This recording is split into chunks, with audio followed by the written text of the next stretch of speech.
Welcome to Our Girl Relationships. We talk about the problems people face in their day to day lives. Let's start with the video. I met my boyfriend Jaden in high school, and alongside Jaden, I also got the opportunity to befriend his best friend, Alina. Alina, Jaden, and I were in the same grade in high school, and so as a result, when we got into the same undergraduate school and took the same business course, we got the opportunity to build a close, tight knit bond. I mean, now that I think about it, that was a big curse. But back then, for me, it was the biggest blessing I could have had. I mean, who wouldn't love being friends with your boyfriend's girl best friend that most women tend to hate? That was what I was made to believe from the get-go when Alina and I became friends, and well, the young, dumb, and naive me started believing the same, most likely even going as far as to ignore all the red flags laying in front of me. But let's fast forward to the present because there's not much I can do about the past. Currently, as early as a couple of months back, Alina was in a long-term relationship with her boyfriend, whom she met in undergraduate school, named Keith. Keith wasn't in the same batch as us or even in the same course. He was a year ahead of us and studying engineering, so I was never really close to him. I mean, at least not as close as I was to Alina and Jaden. So after about 5 years of seemingly healthy relationship between the two of them, when Alina came crying to me 2 months back about how she and Keith had broken up due to reasons too sensitive for her to discuss, Jaden and I, especially, let her into our lives with open arms and immediately cut off Keith. It took no time for Alina to get adjusted to our house. Not trying to brag or anything, but it was like I gave Alina a new life, a breath of new air. I introduced her to some of my friends and tried to get her out of the shell she was pretending to be in due to her breakup. I don't know what had taken over me during that time. Maybe it was the love I had for her as a friend, maybe it was the empathy I had for her, or maybe all of this was just meant to happen to me. But yeah, I let Alina into too many parts of my life, even going as far as letting her and Jaden spend time together to rekindle their friendship. Now, let me tell you guys the event that led up to my becoming homeless. It all started a week back when I came home from work. I was immediately astounded to see all my belongings outside the house. I was stunned because I thought something really bad had happened inside our apartment. I began calling Jaden, but his phone went to direct voicemail. I called Alina, whose phone rang, but she wouldn't answer. I spent the next 30 minutes in sheer panic because of not getting any answers to my questions. The most shocking part of it all was the fact that the locks in the house were changed as well. It all felt surreal. But then I got a slap on the face that woke me up to the horrendous reality. It was the moment Alina walked out of our apartment with the smuggest look on her face. I could immediately tell she was up to no good. And she was not. This woman dared to look at me straight into my eyes and tell me that she was hoping I would leave by now. I didn't even respond to anything. I simply began asking her questions. That's when she threw the bombshell on me. She informed me that she was legally evicting me from the house because she and Jaden had gotten married. And oh boy, I was left with my jaw on the floor. I didn't even get an opportunity to think this was some sort of sick joke because of the seriousness on Alina's face. I was numb. I asked Alina if I could talk to Jaden just once, and she answered saying no. She said she didn't want me to gaslight Jaden with my sob story, and so she was just protecting him. I didn't know what to say to that. I knew I couldn't stay there standing because WTF was I even going to do? Argue with her? I just took my most important belongings from there and left, and well, that was about it. Ever since this situation took place, I've just kind of crawled into a shell, unwilling to accept the reality of it all. I've been living with my brother for the time being, who doesn't know anything about this situation either. It's been a week, and this subreddit is truly the first place that I have opened up about this situation. I'm not sure what I'm looking for here, but at this point, I'm in desperate need of any advice, opinion, and other things you guys have to say. I'm here with open ears and an open mind. Please help Reddit. Yeah, guys, I finally did it. I sat my brother down and broke down about the entire situation. He was dumbfounded and enraged at the audacity that Jaden had in himself. My elder brother, Josh, who I am living with, has known Jaden and Alina for as long as I have. Maybe not as much as I did, but he did think of them as good people, as I thought they were. So what? My brother, working in the paralegal field, made a few calls. I won't be sharing a lot of details from that since I'm restricted from doing so, but to put it shortly, there are absolutely no legal grounds for Alina to stand on, even though the house belongs to Jaden and they may be married, which from what a lot of my girlfriends who I have reached out to say no to as well. A lot of you guys also suggested that I contact Keith, just to get a full picture of the situation and to let him know what Alina has been up to as well. Keith and I have decided to meet up soon because we both agreed on the fact that it would be better to talk face to face rather than through calls. So, yup, that's all I have for you guys, at least for the time being. I know as the lawyers do their thing and as Keith and I talk more, there's a lot more that's going to come out. I wouldn't say I'm 100% positive about everything currently, but I'm getting there, and I'm sure you guys will be the first to witness it. Hi, y'all. I met up with Keith today, and boy, do I wish we had the conversation that we did today a while back. We sat down at a cafe, and Keith started off the conversation as to why they broke up to begin with. And guess what? Most of you guys were right. It was all because of the closeness between Jaden and Alina. As I was drowning myself in work, it was only Keith who noticed that, and well, since we weren't all that close back then, he couldn't get himself to confront me about his observation. What makes this all even worse is the fact that Alina has gone as far as to tell Keith that the only reason why she was moving in Jaden's place was that we had broken up and she had that place all to herself. Disgust would be an understatement here. Keith and I were horrified, saddened, and just overall disappointed with everything that happened. There was a sense of sadness between us, especially about the fact that neither of us tried to reach out to each other, even though we knew each other for so long. After having this conversation, though, we ended things on good terms between us, not holding any grudges and deciding to become friends. Here's my final update. After having a long back and forth between the lawyers, Jaden and me, I was able to retrieve all my things from the house properly. The lawyers were able to threaten and scare Jaden pretty well with their well-worded letters, and well, I guess, Jaden and Alina's relationship could not handle this stress, and they ended up going their separate ways.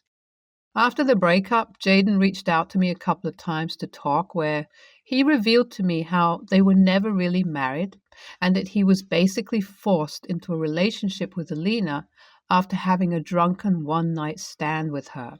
He's apologized to me multiple times ever since, begging me to come back to live with him, and I've refused every single time. This would come off as a surprise to many, including me, but I have moved into the apartment that was leased in Jaden's name. He was not able to afford the rent all on his own. He's moved into a smaller apartment, while Alina lives with her mom, both being pretty much shunned away from our mutual friends who found out about this situation from me and Keith. It's been a hectic couple of months, y'all, and I wouldn't sugarcoat things for anyone in a similar situation as me so that things get okay. They won't unless you give it time at least. For me, the time hasn't come yet, but I'm sure hoping it does soon. Thanks, guys. Get yourself some lawyers ASAP. You probably have some tenant rights if you've been living in the house for a long time. Alina being married to Jaden does not mean jack shit, OP. Don't let yourself get demotivated by a small person like Alina. You have it all in your hands. All you need to do is make a move. What kind of high school drama BS is this? OP, you need to improve your communication and also get better people around you.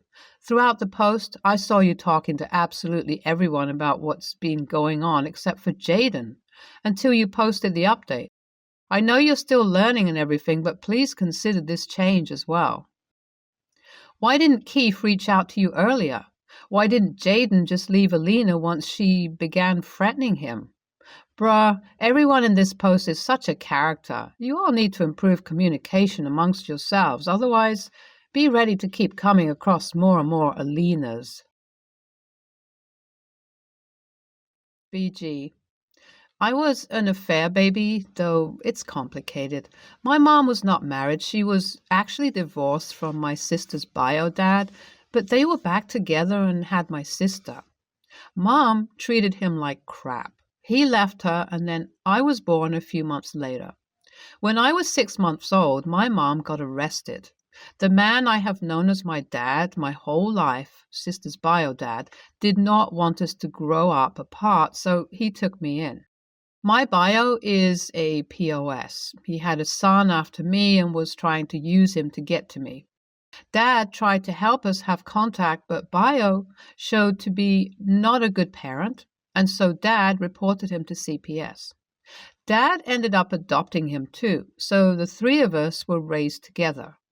My sister, the only bio of Dad's, but us, not caring because he treated all three of us the same. I am used to comments about me not being Dad's real daughter, or how he only adopted my brother because he wanted a son. If he had to raise two girls where we grew up, people were nosy, gossiped a lot, and were unafraid of being mean. But I have always loved that the people closest to me never saw us as less of a true family and never said those hurtful things. I'm married, and my husband is one of those people who was never awful about it. But his family were confused the first time they met us, and we were clearly not a bio family. They expected me to have my husband's dad walk me down the aisle at my wedding, have said how sad it is I never knew my dad, and many other comments about not having a real parent. My husband and I took a break from them because they would not listen to him and stop saying those things.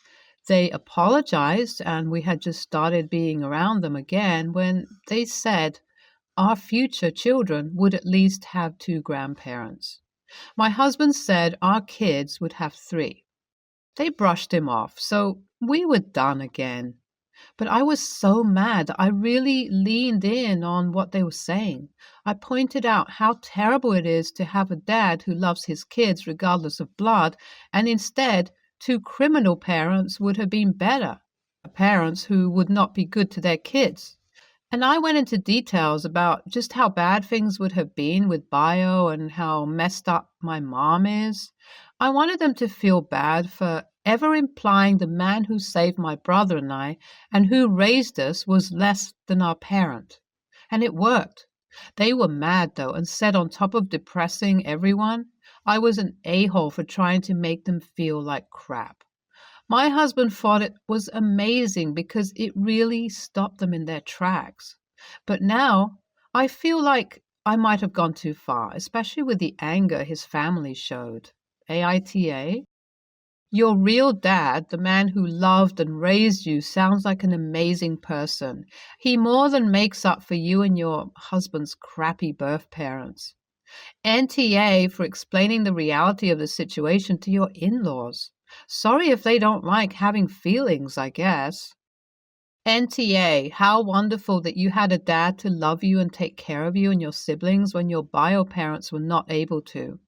This is a very lucky situation that doesn't happen often, and you should be able to celebrate it with your family and loved ones instead of being made to feel bad or having to defend yourself or your dad.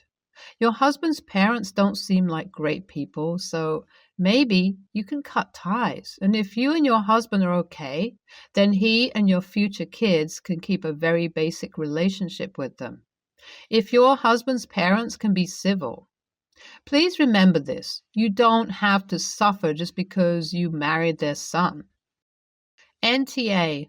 Everyone keeps saying how amazing your husband is and how lucky you are, but I hope both of you recognize the reverse is also true. To come from a situation like yours with the strength that you've displayed just in this short post shows a lot of grit and personal fortitude. I imagine that standing up to your in-laws isn't the only way those personal qualities come through in your life. Not to mention the loyalty and love you have for your dad bode very well for a long and happy marriage. Congratulations. I wish you all the best.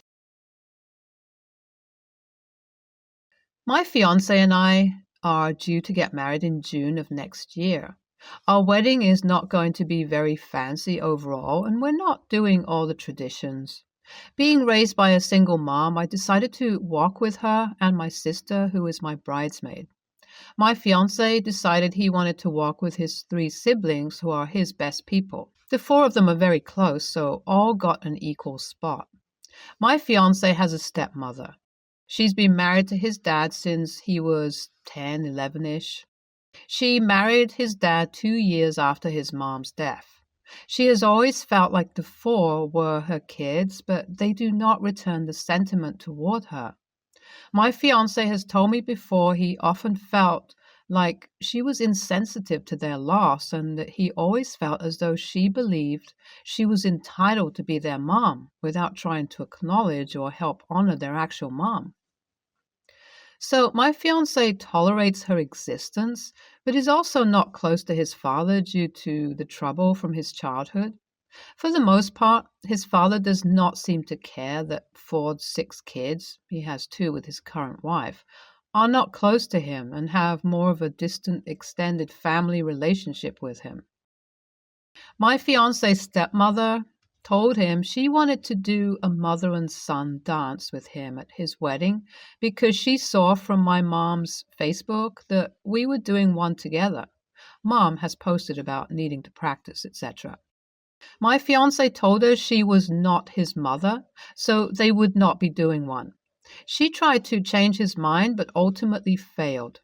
So she turned around to tell me I needed to convince him, and when I said no, she pushed it harder. I kindly attempted to explain that it was my fiance's decision and that she should maybe consider it would be hard for him to dance with her instead of his mom. She told me he should be glad he has a mom willing to fight for this. She then told me I should just tell him he's doing it, and as his soon-to-be wife, I have the right to do this. At this point, I was more annoyed than anything. I told her I am not my fiance's boss and will not be telling him what to do at our wedding, and that includes telling him to dance with her. I told her I am not bullying my future husband into something he said no to, and I told her she needed to accept the no. She called me a drama queen and said she never claimed I was his boss, but that he would want to make the day special for me. Then she told me it was a bad way to treat my future mother-in-law. My fiancé said I did well, but his stepmother and dad said I was rude for reaching so much, and I worry I did go too far. But my fiancé sees this as a sign that maybe he will take them off the guest list. AITA? NTA. You have your future husband's back. However, if you both decide to keep them on the guest list, I would let the entertainment know ahead of time that there is no mother-son dance and really drive that point home to them. This way, she can't try to go around you and get the entertainment to announce it. Or if you and your husband want to be petty, you should have a mother-in-law and son dance where he dances with your mom. Communication is key to healthy relationships, and you did everything correctly. NTA. How does him dancing with her make the day special for you? She's way too selfish and self-absorbed. Your SO is happy with how you handled it, which matters way more than what his stepmother thinks about it.